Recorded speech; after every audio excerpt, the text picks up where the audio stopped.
Nous sommes là pour l'atelier de formation des radios communautaires membres du réseau, des radios communautaires du Burundi sur les spécificités, les fondements de la radio communautaire.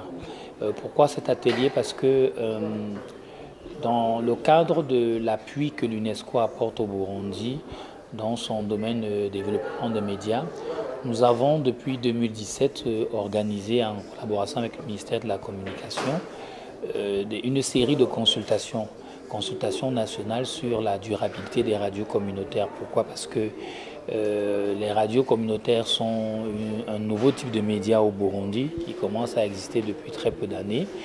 Et il avait été constaté ils naissent, mais ils sont très vulnérables. Et pour certains, ont très peu de chances de continuer à exister.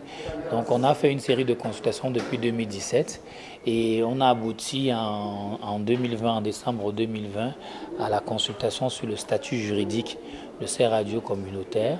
Statut juridique qui visait, cette consultation qui visait à faire des propositions concrètes sur l'intégration des dispositions dans le cadre légal burundais, des dispositions qui reconnaissent la radio communautaire et qui encadrent sa création, son fonctionnement.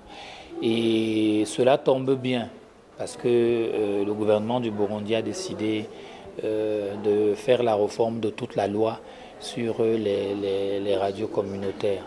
Donc cette session que nous avons pendant ces 3 jours porte particulièrement sur les acteurs des radios communautaires. Pourquoi? Parce qu'une étude que nous avons réalisée et qui a été présentée en décembre 2020 montrait effectivement que beaucoup de radios communautaires n'ont pas la connaissance de ce que c'est fondamentalement la radio communautaire et qu'il y avait le risque que, en cas de normalisation de la radio communautaire, que celle-là se retrouve en déphasage. Donc avec l'Institut Panos Grand Lac, nous avons mis sur pied cette formation qui vise à montrer à tous les acteurs des radios communautaires quels sont les éléments fondamentaux de la radio communautaire. Une radio qui a la communauté à la base, elle travaille pour la communauté, elle implique la communauté à tous les niveaux, dans la gestion, dans la programmation et dans la planification même du fonctionnement de cette radio.